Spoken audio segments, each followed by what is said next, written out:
bueno. Me alegraba mucho de escuchar a Waldo porque sentía como el Señor confirmando la palabra que compartió conmigo para yo compartir con ustedes. El día de hoy voy a hablar le puse a la prédica, Él siempre está obrando.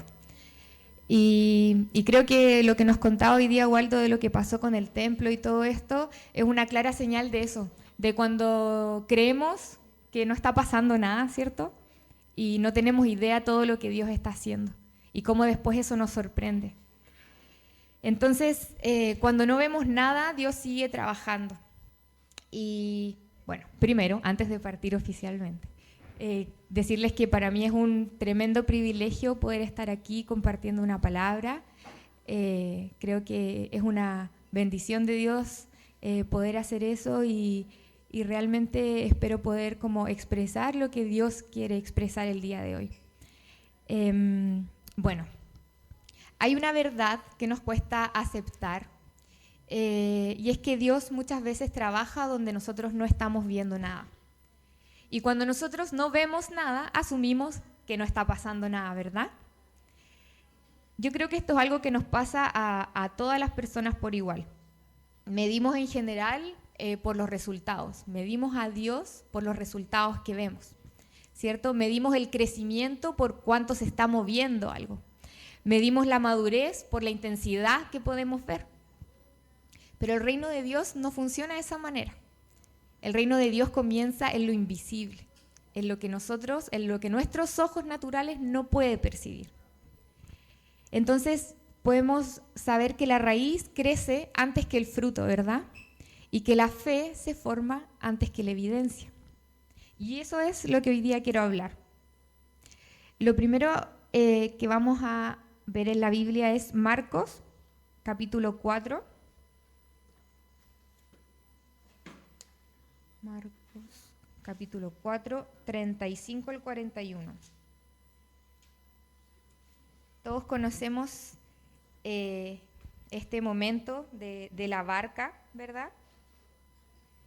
Y lo voy a leer. Dice: Jesús calma la tormenta.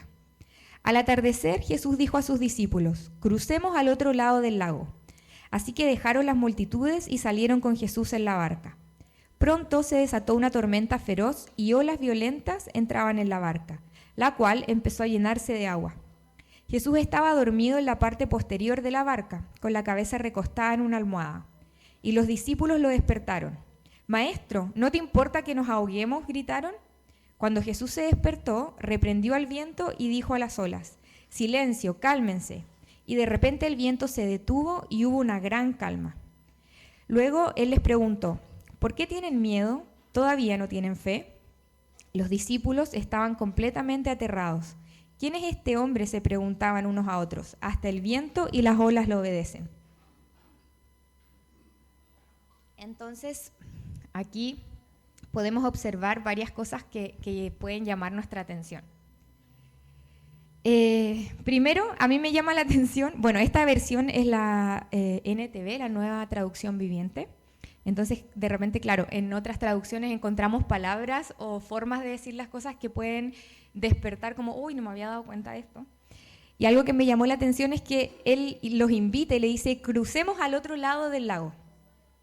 Y pensaba cuando el Señor nos invita a distintas situaciones en la vida o nos llama a algo particular. Nos dice, por ejemplo, quiero que empieces, no sé, a desarrollarte en un área en específico, que te involucres en un ministerio de la iglesia, que vayas a algún lugar a una misión.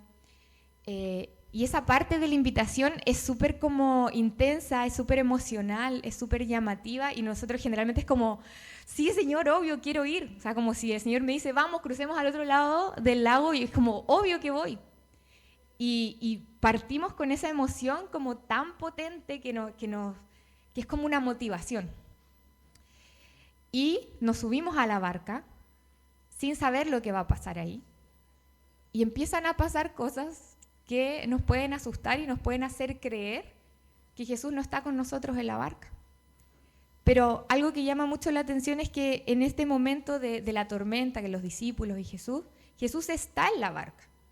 Hay una tormenta, los discípulos están muy desesperados, ¿cierto? y Jesús está durmiendo. Entonces yo me preguntaba, ¿puede Dios estar completamente presente y parecer completamente inactivo al mismo tiempo? ¿Qué creen ustedes? Sí, porque pasa varias veces. ¿Cuál es la diferencia? Los discípulos en ese momento lo podían ver. O sea, como ya, está dormido, pero está aquí. Muchas veces nosotros como que nos cuesta permanecer en la conciencia de que Él está, independiente de lo que lo veamos moverse o no. Eso puede obviamente hacer un poquito más difícil las cosas, pero como decía Annemiek, Dios sigue siendo el mismo ayer, hoy y siempre. Entonces el problema no era la ausencia de Jesús, era la interpretación de los discípulos respecto a lo que estaba pasando. Ellos le preguntan como, ¿no te importa? Como, ¿no te das cuenta de lo que está pasando? Entonces en realidad los discípulos no están dudando del poder de Jesús, están dudando del corazón de Jesús. Porque no le dicen como, Jesús, calma la tormenta o para esto ahora ya, sino que le preguntan como, ¿no te importa? Y esa es una diferencia muy clara que yo creo que nosotros como cristianos podemos vivir muy seguido. ¿A quién le ha pasado que cuando está enfrentando una situación difícil, como que le dice al Señor, pero Señor, como, ¿no has visto todo lo que yo he hecho? ¿No has visto que he estado aquí todo este tiempo adorándote, sirviéndote, y me vas a hacer pasar por esto? ¿Quién nos ha visto alguna vez en ese momento de autocompasión tan potente? Yo creo que yo me he visto más de una vez. Y que nos cuestionamos como, ¿acaso no me amas? Nos cuestionamos eso, ¿verdad? Nos preguntamos, ¿qué pasa, Jesús? ¿Te olvidaste de mí? ¿Qué pasa con todo lo que me habías dicho? Me invitaste al otro lado del lago y ahora estamos acá a punto de morir. Entonces, claro, no tiene que ver con saber o no saber lo que Él puede hacer. Tiene que ver con cómo creo yo que Él puede mirarme a mí. Y yo creo que eso pasa mucho porque como seres humanos miramos a los demás de otra manera y amamos a los demás de otra manera. No como Dios, que Él sabe todo lo que está pasando y no se olvida de lo que nosotros estamos pensando o estamos sintiendo. Pero a veces necesita que pasemos por esos momentos. Entonces el silencio de Dios no es ausencia, es soberanía trabajando lo invisible. Y me gustaría que fuéramos a Juan 15.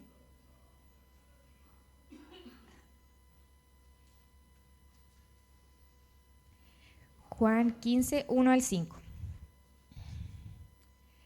Que habla de la vid verdadera. Dice, yo soy la vid verdadera y mi Padre es el labrador. Él corta de mí toda rama que no produce fruto y poda las ramas que sí dan fruto para que den aún más. Ustedes ya han sido podados y purificados por el mensaje que les di. Permanezcan en mí y yo permaneceré en ustedes. Pues una rama no puede producir fruto si la cortan de la vid, y ustedes tampoco pueden ser fructíferos a menos que permanezcan en mí. Ciertamente yo soy la vid, ustedes son las ramas. Los que permanecen en mí y yo en ellos producirán mucho fruto, porque separados de mí no pueden hacer nada. Entonces, algo que llama la atención de esto, que yo creo que todos lo hemos leído varias veces y hemos quizás estudiado distintas interpretaciones de lo que está hablando aquí Jesús. Jesús dice, yo soy la vid verdadera y todo el que lleva fruto, en la otra versión dice, lo limpiará. Entonces aquí lo primero que marca es como que debemos como permanecer más allá del fruto. Dice, quienes llevan fruto serán limpiados. Pero Jesús no nos está hablando de control en el fruto o fuerza en el crecimiento de los frutos o preocúpense por cuánto se está viendo del crecimiento de este fruto, sino que Él habla de permanecer. La clave de esta parte es permanecer. La rama no ve la savia, pero la vida aún así está fluyendo. Así como nosotros no necesariamente podemos ver con nuestros ojos naturales que estamos conectados a Jesús, aún así eso está fluyendo a través de nosotros. Entonces con esto podemos entender que la evidencia no es lo que siento, sino que la evidencia es la conexión que existe entre Dios y nosotros. La evidencia es cuando nosotros dijimos al Señor, sí, voy contigo, te sigo, te acepto en mi vida, te elijo como el Señor de mi vida. Esa es la evidencia de esa conexión. No si yo hoy estoy sintiendo muy fuerte en mi corazón la presencia de Dios o no lo estoy sintiendo. Algo que me llama la atención también de este pedazo es que no dice como que se poda al que no da fruto, sino que al que lleva fruto se poda. Y eso me hizo pensar un poco en la poda y en el proceso de poda en general y de la vid. Entonces me puse a estudiar un poquito como por qué se hacía la poda, cómo funcionaba, y aprendí algunas cosas. Las anoté para que no se me olviden. Bueno, la poda consiste en reducir el número y la longitud de los sarmientos. ¿Qué quiere decir eso? Que hay menos ramas, que hay menos racimos y que hay menos volumen visible. Pero esto tiene un efecto que es producir racimos mucho más gruesos, más concentrados y de mayor calidad. Entonces yo pensaba que la poda es un proceso en el que Dios no necesariamente está buscando que demos más cantidad, o más grande o más visible, sino que a veces Él quiere mayor calidad en ese fruto que estamos dando. Ahora, también yo buscaba como qué pasa cuando la vid no se poda. Y decía, produce mucho fruto, pero el fruto es pequeño, es disperso y es débil. En cambio, cuando se poda, se concentra la energía, se fortalece lo esencial y se elimina lo superficial. Y quería mostrar una imagen sobre un viñedo que el Benjita iba a poner. Esa es la vid cuando hay fruto. Y quiero ahora mostrarles una imagen de la vid cuando recién está podada. Y me llamó mucho la atención porque pareciera que está muerta, ¿cierto? Si vemos así, yo no digo, oh, wow, este viñedo seguramente va a ser muy próspero. No, es como, ¿qué pasó aquí? ¿Se quemó? No sé. Se ve como terrible, o sea, no parece para nada esperanzador. Y lo encontré tan precioso que Jesús haya usado ese ejemplo en particular, porque claro, quizás yo esto lo había leído, lo había escuchado muchas veces, pero yo no sabía cómo se veía la vid cuando estaba podada. Y me impactó que realmente parece muerta. Y me hizo pensar en ¿cuántas veces nosotros creemos que quizás nuestra vida espiritual o los propósitos de Dios están muertos en nuestra vida? Y todo eso que vivimos no lo estamos viendo. Y parece que fue un momento, fue una emoción. Y yo creo que es súper aterradora. A mí esta imagen me parece un poco aterradora si lo vemos de esa manera. O sea, como no me está diciendo nada, no me da señales de vida.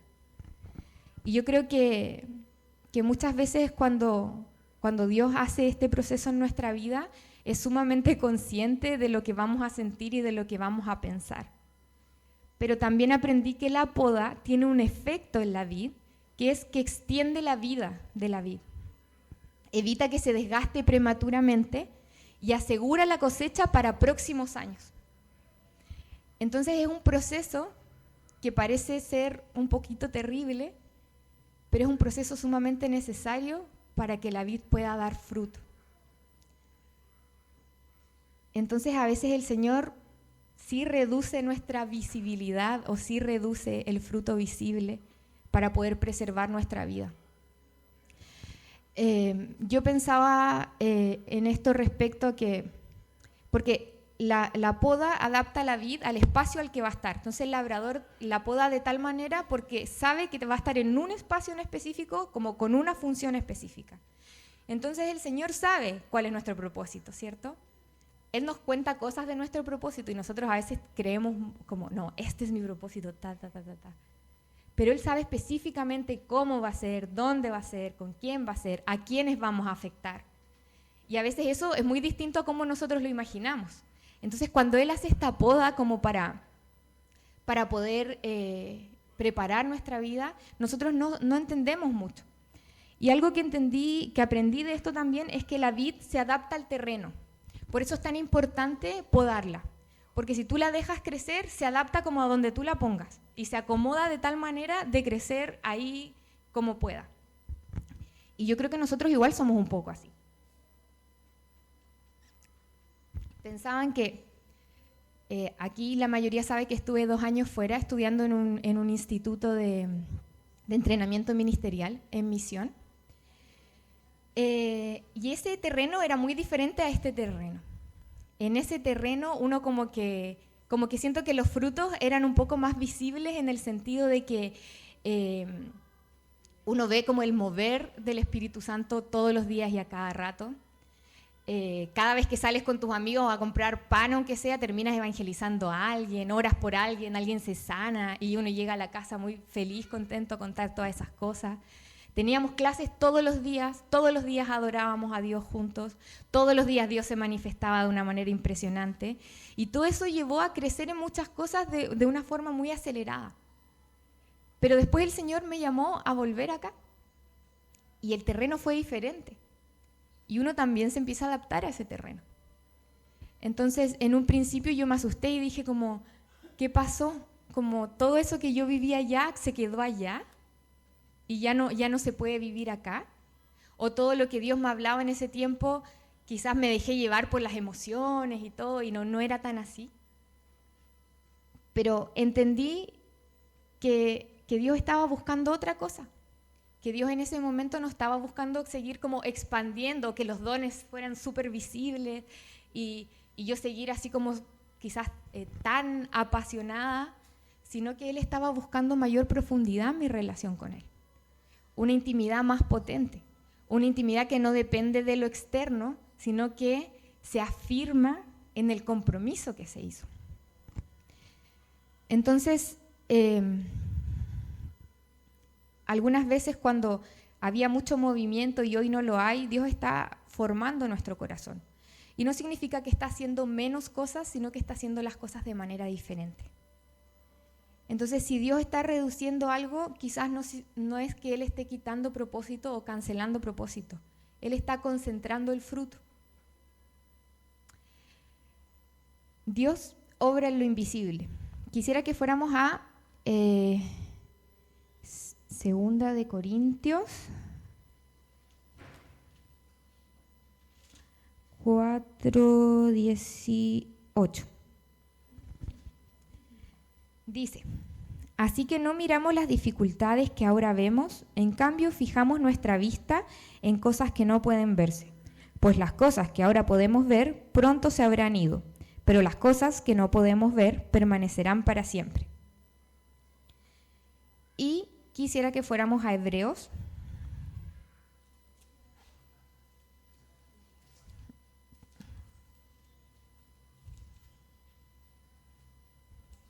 11:1.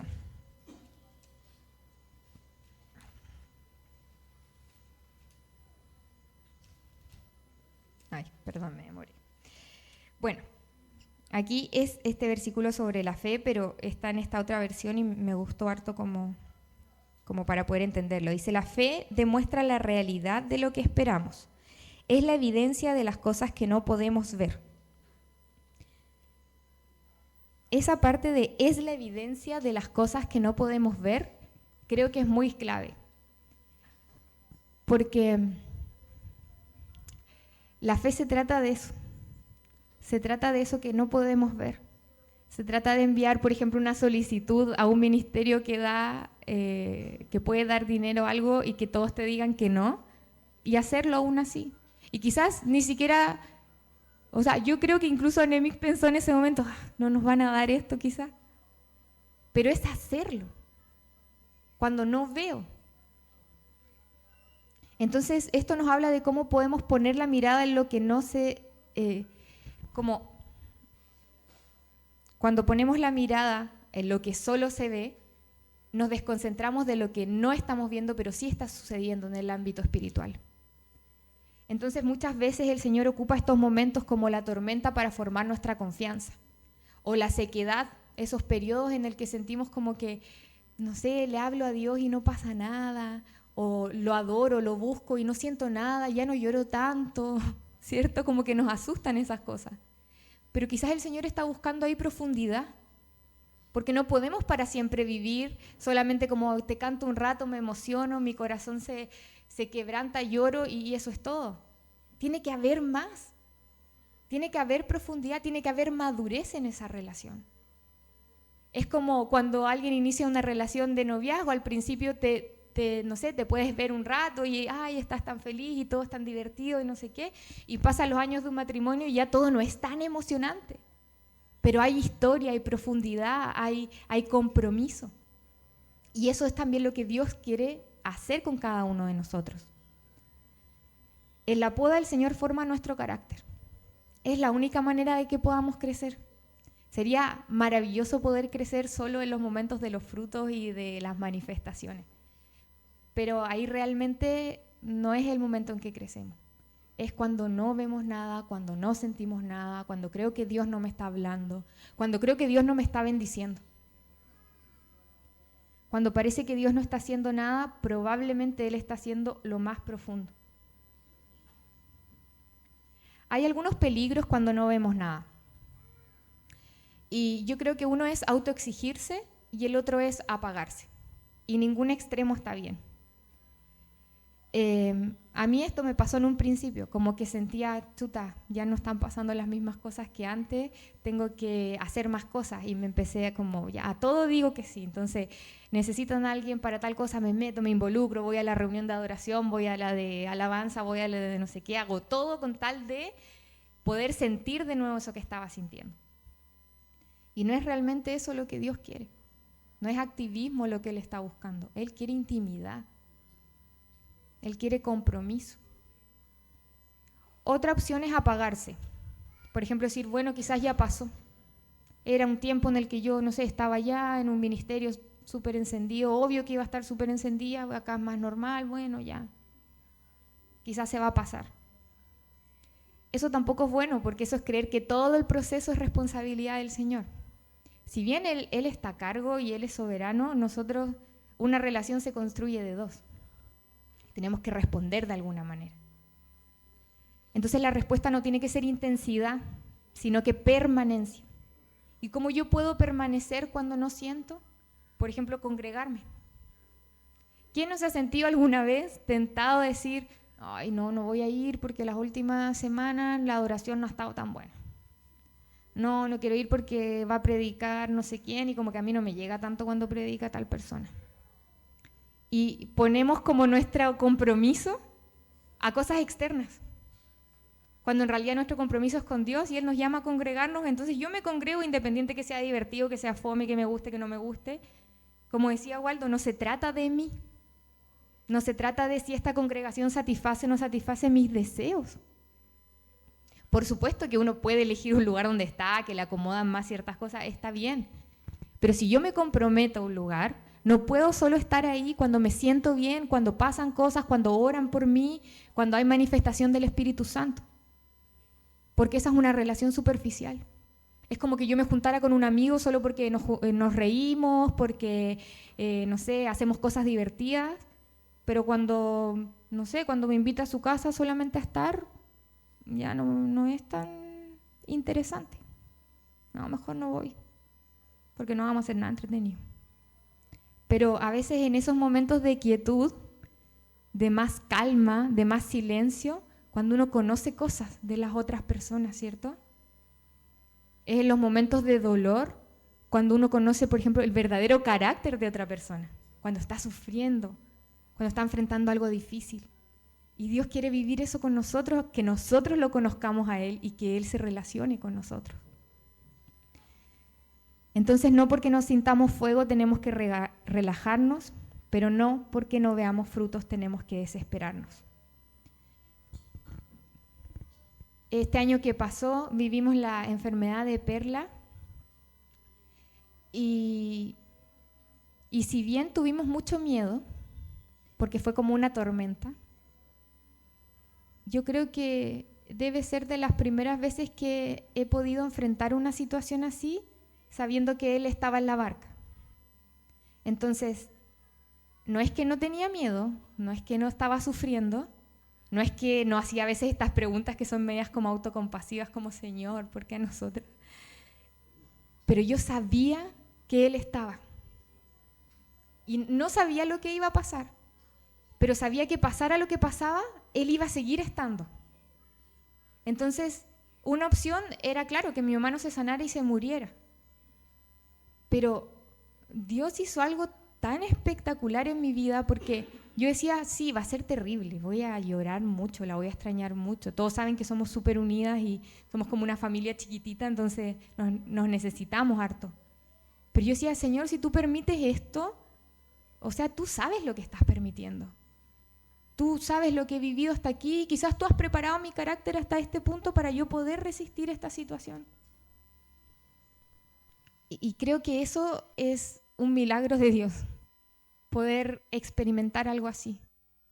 Porque no es ausencia de miedo, ni de tristeza, ni de angustia, pero es saber que no estoy sola, saber que hay alguien que me sostiene y que lo que está pasando, Él lo conoce, Él es consciente. Y bueno, esto es lo que yo quería compartir con ustedes. La importancia de permanecer. Porque no es simple. No es simple cuando las cosas se ponen difíciles. O no necesariamente difíciles cuando las cosas se ponen planas. Como que, todo es lo mismo. Creo que pasa mucho cuando uno empieza a servir en la iglesia. En un principio todo es como muy intenso y después todo como que se mantiene. Siempre hay reuniones cada tanto tiempo. Y vamos a hacer esto y ahora toca esto. Y como que... Y creemos que eso no es espiritual. Pero el compromiso es sumamente espiritual. Mantenerme cuando no veo es madurez. Entonces, si en este momento alguno de ustedes no está viendo lo que Dios está haciendo, no entre en pánico. Confíen que Él está ahí con ustedes. Él está ahí en la barca. Él no los va a dejar. Pero tampoco tomen una actitud completamente pasiva, porque para avanzar tenemos que pararnos y decir, ok, Señor, aquí estoy. No siento nada, pero aquí estoy. No veo nada, pero vamos. Y eso, quisiera que pudiéramos hacer una declaración como iglesia. Así que yo voy a decir algo y ustedes van a repetir si les parece, por supuesto. Señor, aunque no lo vea, tú sigues trabajando. Aunque no lo sienta, permaneceré.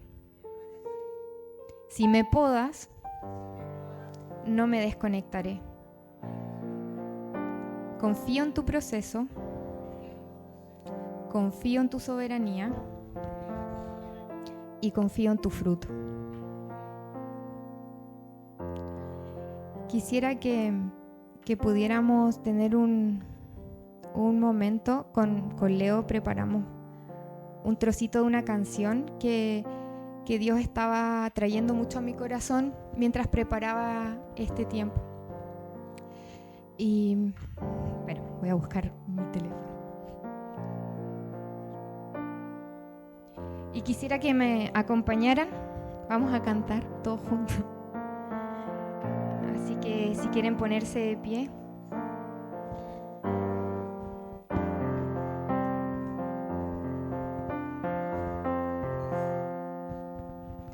Sé mi jardinero, Dios, cuida el suelo en mi interior, deshaz la tierra dura, poda lo que está de más, y yo no me asustaré, las ramas dejaré caer, lo que quieras quedará.